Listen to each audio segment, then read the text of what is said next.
Hi Virgo, welcome to your May 2023 tarot reading. I'm Kate Smith-Kors. I'm a Reiki master and a tarot intuitive, and these are the collective messages for you.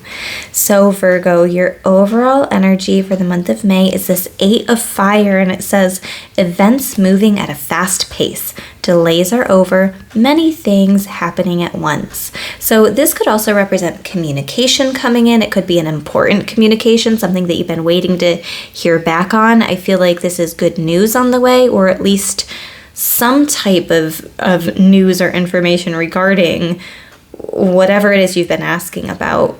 So if you've applied for a job, or if you've sent out an email and you've been waiting for a response, if you are looking for news on something, I feel like you're hearing back about it in the month of May.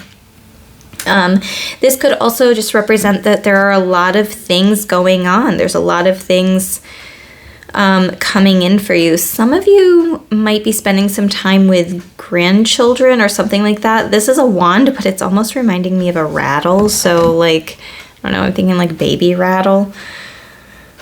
But yeah, so that's one of the overall energies, is maybe hearing back about something. There could be a text message coming in from somebody that you've recently been thinking of, or somebody that you haven't heard from in a long time.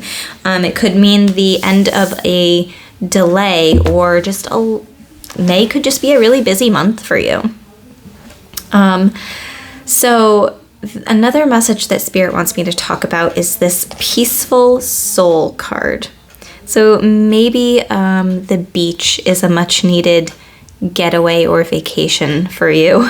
So you could be planning a vacation to a beach, or I don't know, this could just be a pretty image on the card that means absolutely nothing for your life. But that message of peaceful soul is important, because amidst the chaos, I think that finding peace is going to be really important for you in managing all the different things that are going to be happening. It says your soul is a refuge of peace. If something is not in alignment with who you are, ask yourself, am I willing to accept what is being presented to me? If that is not the case, ask, am I prepared to change what needs changing? Sometimes what shows up is not yours to heal. It is often better to send up a prayer for help to your divine friends. Always remember that gratitude for what you already have serves as the ultimate tonic for soothing your fearful heart. So I think that some of you might have asked somebody a question, or put something out there to the universe, asked somebody for some type of response. I am almost hearing that some of you are afraid of what they'll say. You're afraid of rejection, or you're afraid of failure. Are you willing to accept what is being presented to you? Are you prepared to change what needs changing, depending on the answer to your question? In the meantime, try your best not to fret. Try your best not to try to control. And I do think that message of, letting something go, trying not to control it, is going to be important. The 8 of Fire, when things are coming in quick, there's communication coming in quick, that's not something you can surrender. If there's a lot of things happening at once, I just said that's not something you can surrender, didn't I? It's funny because my soul wants to talk about the surrender card. It's the next card on the top of this deck. Same deck as this one. I'm not going to read the entirety of the back of it. I'll hold it up in front of the video and you can hit pause and you can read it if you would like. But yeah, I think that there's definitely a need to surrender. I'll read the top part. Lift it all up and out of you. Decide to no longer be the bearer of pain and separation. I don't know. I think that some of you are maybe you're putting your feelings out there for somebody. You're surrendering. You are just putting it out there, and whatever happens, happens. So there is a need to find peace, allow yourself to be a peaceful soul, understand what you can control and what you can't. Just surrender to God, surrender to the divine. Que sera, sera. Whatever will be, will be. All right, so let's see what else. What other beautiful messages are there for Virgo? What else does Virgo need to know? Okay, quite a few cards came out here. Page of Wands, there could be an exciting new opportunity coming in for you. This could be travel, this could be moving, just movement in general, needing to be on the go. And this definitely goes along with that Eight of Fire. So yeah, some type of new journey, potentially stepping into something new and exciting. It feels like this could be a very exciting time for some of you. The Hanged Man, clarity has come. When this Hanged Man is upright, it's like you've put yourself in an intentional pause. That's kind of a tongue twister. You've put yourself there to hopefully receive clarity and a new perspective. This did come out reverse. I think that there was a situation that you weren't seeing clearly, but now you do. I do think that there is clarity there, and you're removing yourself from whatever was holding you back from moving forward. And now the World card, things coming full circle. There is a completion energy here. This World card is like happy endings. And when there is an ending, there is always a new beginning. So in the tarot, the major arcana, this is a major arcana card. It goes from 0 to 21. So this is number 21. This is the last one. And then it cycles again to the number 0. So everything is a cycle. Everything has a beginning and an end. And this feels like there's some type of conclusion that's happening, some type of ending that's happening, but it feels kind of good. Like there's some type of ending and new beginning, but things are either like ending on a good note, or this could also be like receiving the clarity and the answers that you've been looking for, and now you have a fuller understanding of like why things had to happen the way they did. And then the last couple of cards, Page of Swords, Knight of Wands. I don't really want to talk about them in reverse. I don't necessarily feel like they're reversal types of cards. Some of you could be learning something new. There are 2 page energies here, Page of Swords, Page of Wands. So again, this could represent children or grandchildren, like visiting with you, spending time with you, or just like youthful energy if you're a teacher or something like that. I just feel like there could be a lot of little, like younger people around you. Knight of Wands is another card of travel. So some of you are going to be traveling, movement, something exciting happening, and I do feel like it's going to lighten your spirits. The Knight of Wands, she's smiling, she's happy, she's playing this drum. It feels more freeing, all right? And Page of Swords feels more like you're a student. It's almost like you're in a place of receptivity. You're reading the signs. You've put out to the universe that you're looking for the signs, the synchronicities, the information. You are open to receiving it. That's what I'm hearing from this Page of Swords, is you're open to receiving whatever answers are supposed to come your way, whether it's going to be good news or not good news. You're open to receive it, and you're open to making the important necessary changes that would need to be made,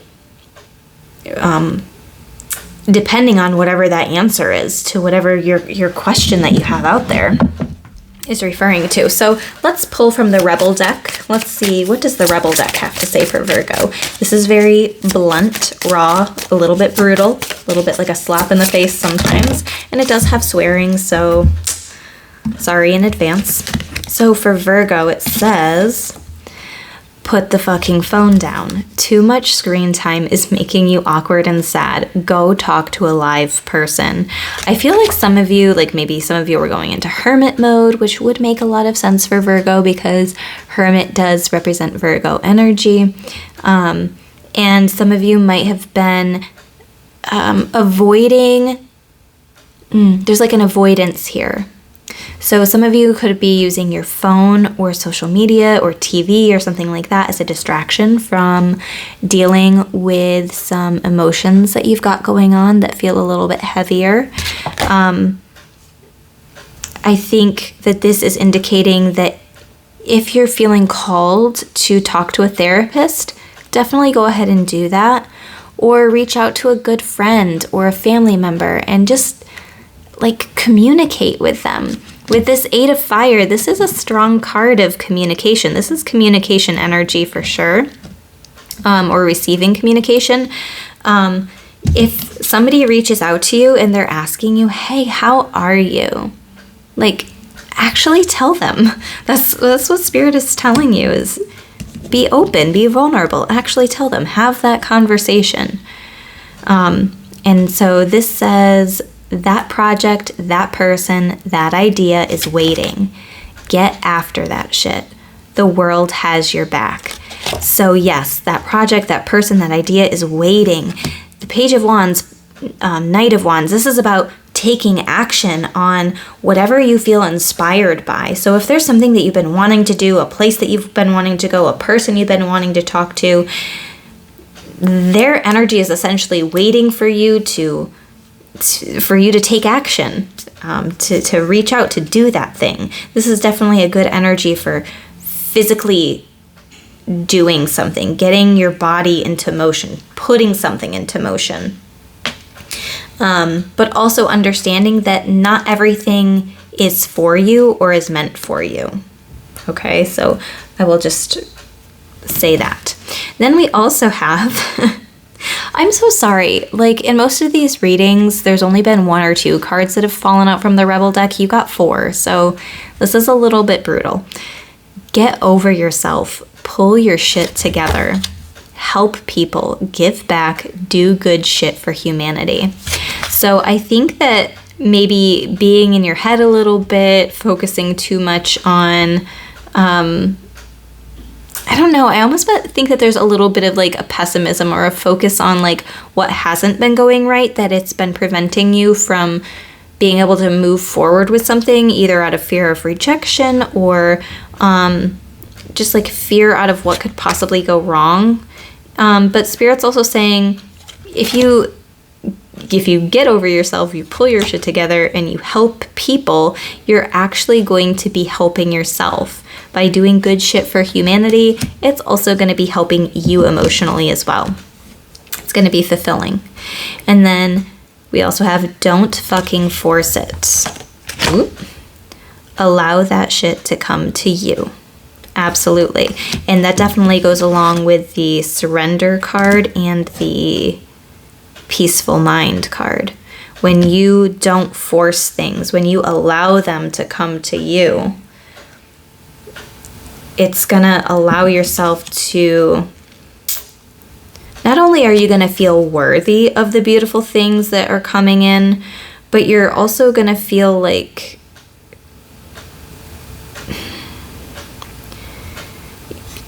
I don't know, I feel like some of you have this mindset that like you're forcing somebody to do something that they don't want to do. And it's like, if you put something out there to the universe and you give them an option or the choice, then you're not forcing anybody to do anything. Humans, we have free will. We can choose to do something or not to do something with the information that we're given. And I also am hearing with this Page of Swords, it's not necessarily about the information itself, but it's about what you do with it, or what is done with the information that you present as well. So this reading feels a little bit complicated. I think that some of you are in a complicated situation. All right, so now we are going to pull from the Deep, Dark, and Dangerous Oracle. I love this deck. All right, so we have number 14, and it's called Mermaid Beauty. Beauty is a high value when it illuminates and inspires, but it is in the eye of the beholder. Relying just on outward appearances is shallow and temporary. If beauty is the only virtue, then others need to be developed. Love your own unique beauty. If you are using your beauty to manipulate someone, be wary. This particular kind of magic wears thin after a time. The duality aspect here is attraction versus danger. So I think that for some of you, you question your beauty. You're like, how can somebody love me when I look like this? Well, what you look like is beautiful to you. You know what I mean? Like, your own beauty is unique. It doesn't have to be what society tells us is beautiful. It's just a matter of if we feel beautiful being who we are as our own selves. And if you have a partner and they think you're beautiful, then it doesn't matter what society standards say, right? And everybody has their own perception of beauty. What I think is beautiful and what somebody else thinks is beautiful are going to be two totally different things. So absolutely, beauty is in the eye of the beholder. And then understand that not everything that glitters is gold. That's another saying that I'm hearing for you. Just because it looks nice doesn't mean that it's going to be emotionally fulfilling. Just because the job offers you more money doesn't mean that it's going to be emotionally fulfilling or energetically fulfilling. Maybe it's like really wearing you thin. So is it worth it? That kind of stuff. And then this last card that I want to talk about, grief, Banshee, number 33. Some of you are really, I don't know, I feel like there's a little bit of like a depression energy, a little bit of like grieving a loss. Some of you could have recently been separated from somebody or lost somebody, or also like grieving a life that you wish that you had, but it did not come to fruition. That's what I'm hearing for some of you. But this card says, grief is love that has nowhere to go. It is important to take the time to properly grieve a loss, no matter what form that may take. Sorrow and grief are natural parts of life and can renew you. You should understand that you will die, and you should prepare yourself. Find the joy in life. The duality aspect here is grief versus joy, feeling versus unfeeling. I think that some of you are really scared of death. Like, the idea of death and dying really scares you because I don't think that you have a strong belief system in what happens after we die. So some of you might be exploring your religion or your spirituality, or just that whole idea. It can get really deep. But also, if you're grieving something or somebody, it's because you had a lot of love there. There was a lot of love. So I feel like that went really deep and a little bit dark, which definitely goes along with the theme of the deep, dark, and dangerous oracle. But anyway, I hope that you guys do end up having a beautiful month of May. It looks like there are a lot of exciting things happening. Again, there could be a lot of travel, potentially spending time with some kids or some youths. Getting some type of important communication or answers are coming in. But I do think that there's some emotional stuff going on. There's a need to surrender and find inner peace and understanding what you can control versus what you can't. A lot of beautiful messages here. Anyway, if you're looking for a personal reading, you can schedule on crystallizewithkate.com. Otherwise, hit the subscribe button so you can subscribe to my channel, and the bell so you can receive notifications of when I post more videos like this. If this video is resonating for you, go ahead and hit the like button, and you can comment below anything that was resonating. So I hope you have a beautiful month of May, and I will see you in another video, Virgo.